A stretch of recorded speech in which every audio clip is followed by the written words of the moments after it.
Hello there, Aquarius. Welcome to your October 2023 reading. I'm Lou and I'm so glad you're here with me. Let's open up our reading with Echidna, problem solver.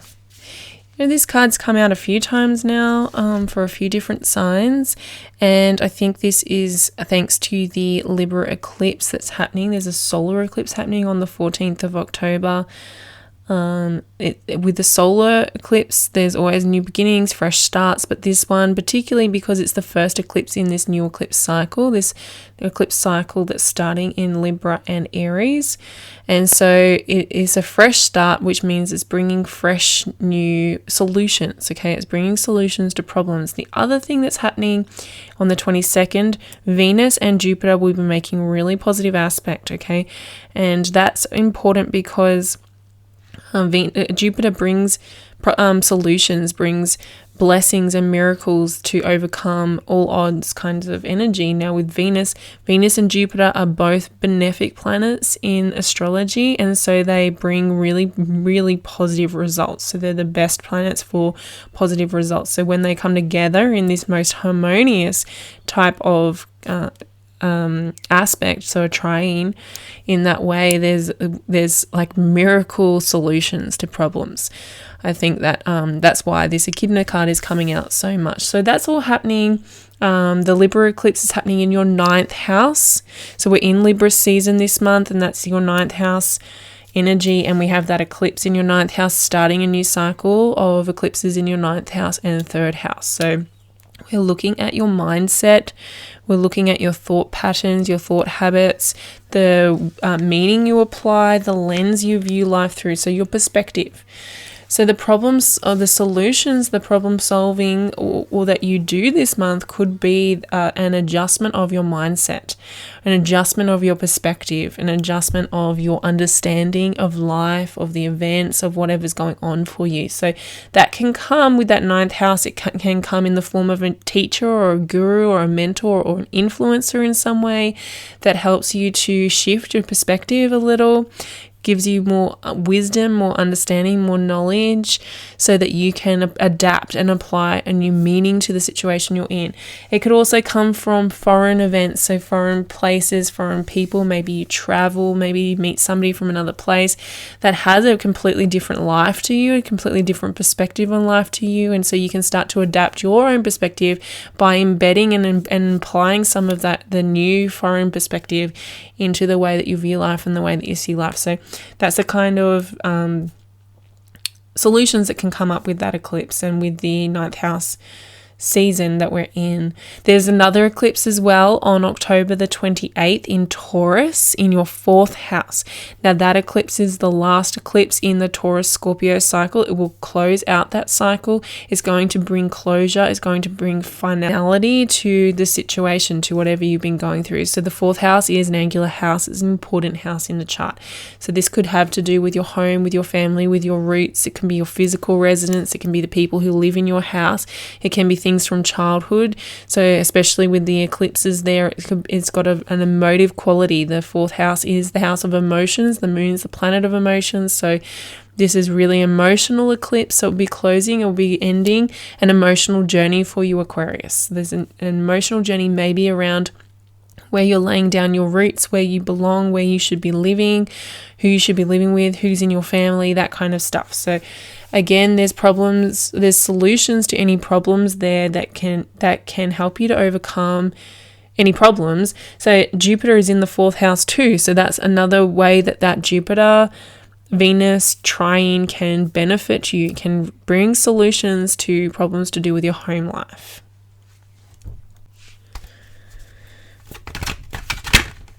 Okay, you're coming into the reading as the 5 of Wands. The 5 of Wands is quite conflicting energy. It does sort of say that there is conflict happening in your life, that you're feeling conflicted within. What I'm feeling for you, Aquarius, is that this is about your own feelings about yourself. So what I'm hearing is, hang on.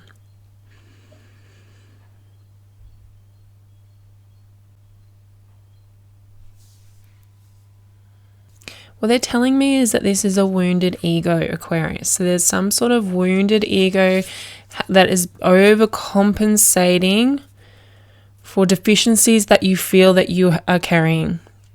So what that means is, if there's parts of you that you are feeling that is not good enough, or that you feel that should be rejected, or should be abandoned, or you're trying to abandon yourself in some way, it's like but you're overcompensating and coming towards other people, or coming into relationships with other people, or friendships, or things at work, whatever it is, whatever situation is coming up for you. Maybe your home, family. Maybe your family wounded your ego. Maybe this happened a long time ago. Maybe it's happening now. But I feel like what they're trying to tell me is that you have even fooled yourself. Okay, your wounded ego is even convinced you that pain's not there, that they are wrong, that you are right. Like this very inflamed energy that's coming up from the images they're showing me. So what actually is happening is that there's a really hurt space within you, like an inner child maybe that has been hurt, that's in pain. This is that fourth house energy, and possibly that Taurus eclipse at the end of the month, okay, that you're trying to protect. So it may even be an inner child that's like tantruming. So if you're having some pretty big emotions, some pretty big behaviors, and not really aware of where that's coming from an inner child space that is not being heard, that is not being met, that is very hurt, is very angry, is maybe even fearful. Looking at the masking emotions, looking at all of that kind of stuff is really important with that Five of Wands coming in, because it's causing you to feel very competitive, like you need to win, you need to beat everybody, you need to prove everybody wrong, is what I'm feeling. That's a hard energy to be in, Aquarius, for any length of time, really, because it implies a lot of resistance. Now, the resistance can be to the situation, and maybe this is what's causing problems. The resistance can be to looking at yourself, looking at that hurt space, because maybe there's fear around how painful the pain actually is. I will say this, but when we are fearful of looking at our emotions in that way, it's actually much easier to look at the emotions than stay in that resistance space. So we build it up in our head. We think, say there's been some sort of traumatic experience that you've had and you're having flashbacks, say, let's go to the extreme example. But those flashbacks are really your body, your brain trying to process a situation that in the moment, when you were in that moment, you didn't have the time or the energy, or you were in survival mode. And so those emotions, those memories, those things couldn't be processed. And now they need to be processed now that you're in a safe space. They need to be integrated and processed, because they're still there, obviously. They're trying to get your attention. And so that's what flashbacks are. And it can be really scary. Having flashbacks is a really awful experience. It's really scary, I know. But the more that you avoid going to in a safe way, in a safe space, going into those emotions, going into those memories, and integrating them, like it does mean kind of reliving them in a way, but the more that you avoid it, the stronger those flashbacks become, the stronger that those emotional reactions, those reactions that you're not expecting, those outbursts, they become stronger and stronger. So it's actually more painful to resist going into that healing work than it is to do it.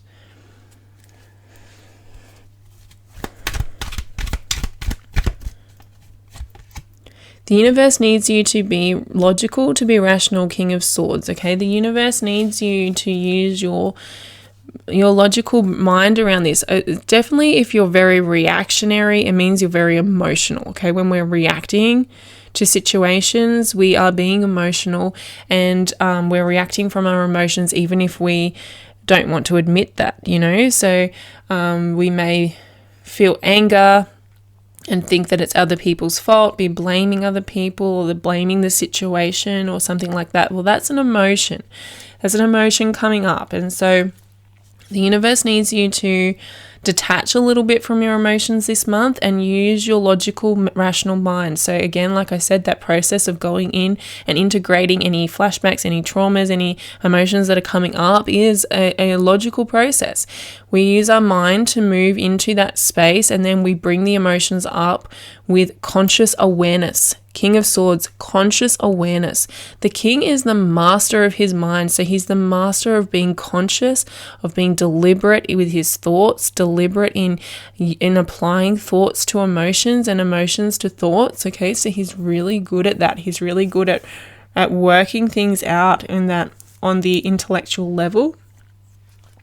That 9th house Libra energy is perfect to engage in this work. So the 9th house is the house of your mindset, King of Swords. Libra is very air.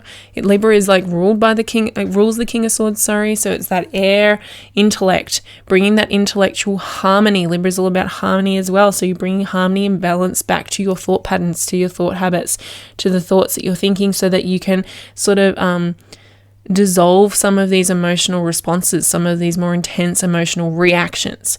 So when we're reacting to life like that, okay, we create more problems, for one, because we're not in control. We're giving up our control. We're giving up our power to things outside of our control. So to the situation we're involved in, to the elements within the situation, like that we can't control, or to other people. Whatever it is that's antagonizing you, you're giving your power away to it. It's a very disempowered space. So the way that we bring that power back is by being proactive, and that's what this King of Swords is asking you to do. Be proactive instead of reactive. So if you know that there's triggers, if you know that things are coming up for you, there's a lot of emotion coming up for you this month, okay, sit down and look at, what are my triggers? Why am I triggered by this? How can I do better in that moment? If you have a plan before you go into a space, so say for example, if it's your work environment that's triggering you, you know that you're going to get triggered when you go to work, a certain person's going to trigger you in a certain way, have a plan for how you're going to handle that before you go to work. That's being proactive, and it's very beneficial to neutralize some of the triggers that you have no choice but to engage in, right? It's a way that we take back our power.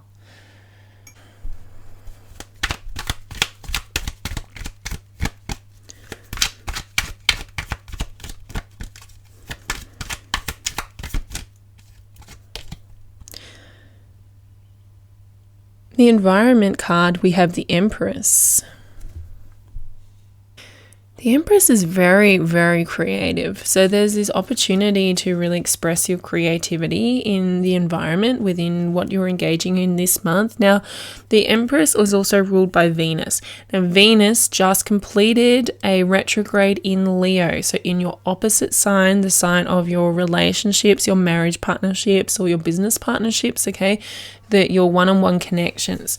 So they may have been a theme around those since July, and you may have been dealing with a lot of that. Now, Venus will move into Virgo on the 9th of October into your 8th house. So as she moves out of Leo into the cusp, across the cusp and into the 8th house, you may start to see a culmination of results from that retrograde. Whatever came up for you in that retrograde, whatever work you did with that retrograde, if you're not quite sure, so that was like throughout August. If you're not quite sure, I have done a video on the Venus retrograde. You can go and watch that. It can help as a prompt, help you to remember, or help you to know how to work through that energy and what was achieved through that energy, okay? I think that's going to be important for you this month, because you're starting to see the results of that come out in your environment. You can start to physically manifest the results of the work you did and the results of that retrograde energy as Venus moves into Virgo. As Venus moves into Virgo as well, Virgo represents your 8th house, and the 8th house is a supplementary house that supports the 7th house. So whatever you were working on through that Venus retrograde in the 7th house, possibly it was an intimate partnership, a relationship that was really important to you in that one-to-one capacity. You can put some new supports in around that relationship, in terms of going deeper, in terms of being more vulnerable, in terms of merging yourself with that person, or, you know, whatever it was that came up for you. If you're single, maybe it was a lot of introspection about yourself and who you are in a relationship and what you're looking for, and now you get to really go deep on the inner psychology and your inner psyche of that and what that all really means on a deep level. The environment is supporting that. So the environment may be bringing someone into your life who embodies the qualities of an empress. So the empress is the mother archetype, the mother energy. So your mother may be really important, or if you are a mother, that mother hat that you wear is really important this month. And that, especially with that 4th house activation, again, that's your family. And so it really is about your mother or being a mother. May be really important in your environment this month. They may be where the changes come in, where the problems is, or the solutions are, maybe around your mother or being a mother.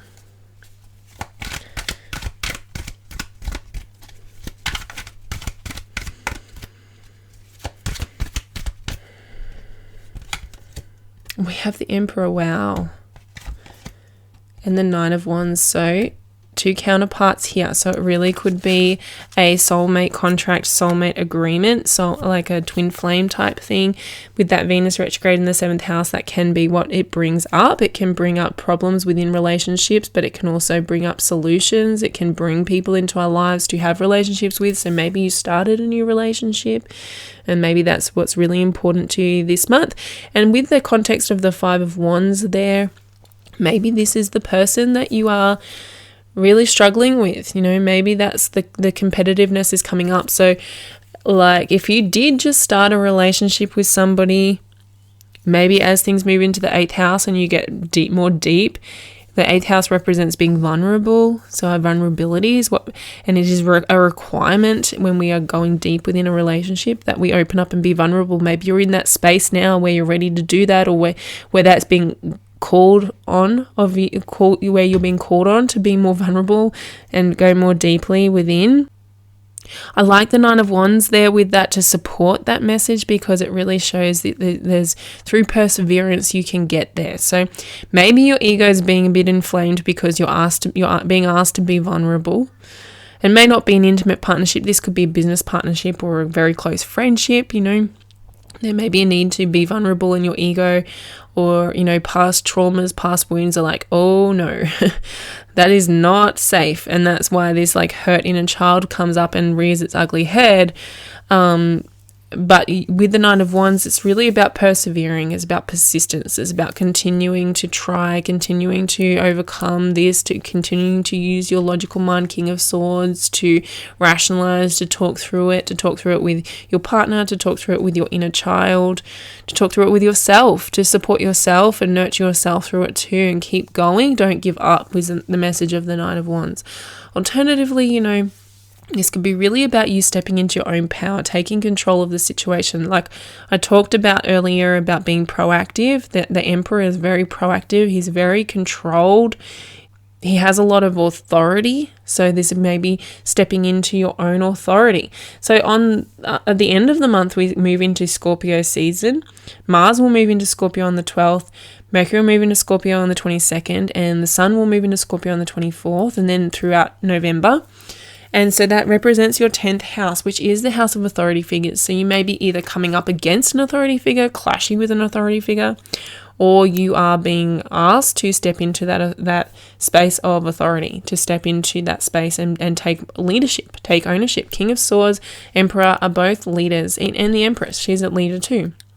And so knowing that you've come this far with the 9 of Wands, knowing that you're capable of doing it, knowing that you have all the skills, you're being asked to do this leadership position because you can do it.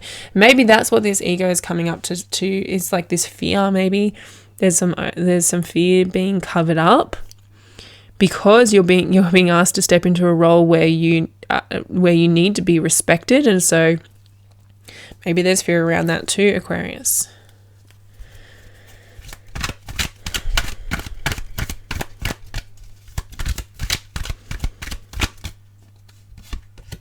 And we have the Lovers. Beautiful. Love that. Seven of Cups on the bottom of the deck. So multiple options. So I've covered a few different ways that this storyline could be unfolding for all the Aquarians out there. So there's multiple options, and there is a strong possibility with the Seven of Cups on the bottom of the deck that this is applying to multiple areas in your life. So it could be applying to a lover and a work situation. It could be applying to your family and your mother and your partner, your girlfriend, your boyfriend, your husband, your wife. So there could be multiple situations that have a common theme, and if that's the case, that common theme brings it back to you. You can't control other people. You can't control their reactions, their thoughts, their words, what they decide to do. You can't control any of that, but all you can control is yourself. And so if there's a theme happening in your life, that means that there's something going on within your vibration that is causing other people to react that way. So bringing the awareness back to self, bringing the awareness back to what you're doing, your actions, your thoughts, your feelings. That's the things that you can change. With the Lovers, again, just really sort of emphasizes that Emperor-Empress counterpart connection there. So a lot of Aquarians, this will be about love. With Venus moving into the 8th house. The other thing that happens on the 4th of October is Lilith will move out of your 7th house and into your 8th house. So Lilith transits each house for 9 months. So she's been in your 7th house for the last 9 months, will be in your 8th house for the next 9 months. And where she goes, she brings healing around wounds that are involved with rejection and abandonment and shame. So in the 7th house, again, we're looking at your partners, your marriage partners, your very strong personal connections. So anyone you have a very deep contract with, like a soulmate agreement with. If there's been rejections, if there's been abandonment and hurt and wounds over the last 9 months, that's been coming up for healing. And now as she moves into the 8th house, like I said, that 8th house is a supportive, supplementary house to the 7th house. So we're going deeper with that work. That may be where this 5 of Wands energy comes out. It's like scary to go even deeper. You may be like peeling back more and more layers and thinking, I thought I'd be over this, I thought I'd be done, and here's another layer. And that's how that 8th house that's how the 8th house works. It requires us to go even deeper into ourselves and deeper into other people as well than we probably are comfortable with. That's why it's a vulnerable space.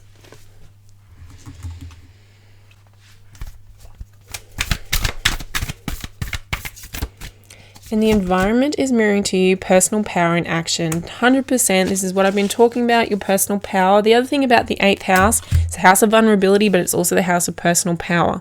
It's your house of empowerment. That 8th house, 2nd house axis is your your axis of power. So with Venus there, with Lilith there, you're really looking at your empowerment as well. And how we gain empowerment is through what I've been talking about, being proactive. Choosing our reactions, choosing our actions, our words, our thoughts, taking the emphasis off other people involved, off the situation involved. They're the things you can't control. And just putting all of your focus, shifting all of your focus onto the things you can control. This is how we solve problems. If you've got a problem that's really big and there's multiple factors, 7 of Cups, that you can't control, there's no point focusing on that. There's no point worrying about that. And so as you start to gather your energy, because it's a lot of energy going out when we're worrying and we're anxious about things we can't control, that's a lot of expelling of energy. When you start to gather that energy back up and apply it to the things you can control, which is just you, just your perspective, just the meaning you're applying to life, the meaning you're applying to the situation, the meaning you're applying to those people involved, you start to really empower yourself, take back your power and take back your control of yourself. So there's a lot of emphasis on control here with the Emperor and this personal power in action. The environment is going to reflect that back to you. So as you're looking around your environment throughout October, as you're noticing the experiences you're encountering, the things that come up, the conversations you have, the people you engage with, they will show you, they will mirror to you how empowered you are or how disempowered you are. And so you can make an assessment using your logical mind, King of Swords, to assess whether you like that or not, whether that's working for you or not, whether that's supportive for you and your goals or not, and what changes you can make to make yourself more empowered, to bring more empowerment into your life, into your experience, into your control.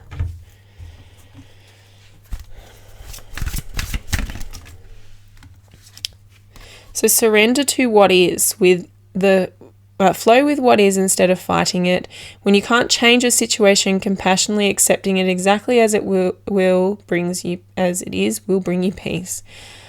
Again, that's that empowerment, bringing power back. If there's a situation that's out of your control, because we can't control things like the weather, the government, other people's decisions, all those kinds of things, we can't control that. And so if you're worrying about it and trying to shift things that are out of your control, that's a waste of energy. So this reading, these cards and the universe is telling you to surrender that. Again, bringing back your awareness to what you can control, and that's where you will find the solutions to your problems. And surrender to silence. In quiet meditation or contemplation, let go and enter the stillness within. Silence can heal and replenish you. Interesting. So there's another message, and there's a little bit more of advice to really move into a silent space. That silent space can be where you tap into your inner child, do that inner child work, do that trauma work. If it's trauma's coming up for you, it's the space where you can tend to yourself, tend to your inner realm. So especially if this is a hard month for you, Aquarius, anything that's reflected on the outside is really showing you where there's turmoil or there's conflict or chaos within. And so when we become still and when we tap into our inner realm, we can ease some of that internal conflict. We can be gentle with ourselves. We can create easiness, create balance within, internally. Take back our power by controlling what we can, which is the internal, and that will be reflected to you back on the outside. Okay, the universe mirrors, the environment mirrors to you what is going on inside. So silence and stillness will help you to mirror more stillness and ease and calm within your physical reality, within your space. And we have know thyself. It is the most important task you have. I don't think I really need to go into any more depth on that. This is exactly what we've been talking about. Silence and stillness, going within, tending to your own personal power by knowing yourself well, doing that inner work, diving into your inner psyche. You take your power back. You have control because when you know yourself well, you know what to expect, you know what's going to trigger you, you know what reactions you're most likely to have, and you know why. Then you're in an empowered position to make powerful and empowered changes. Okay, Aquarius, that is your October reading. Thank you so much for being here with me. I appreciate each and every one of you so much. Thank you for subscribing to my channel. I appreciate that as well.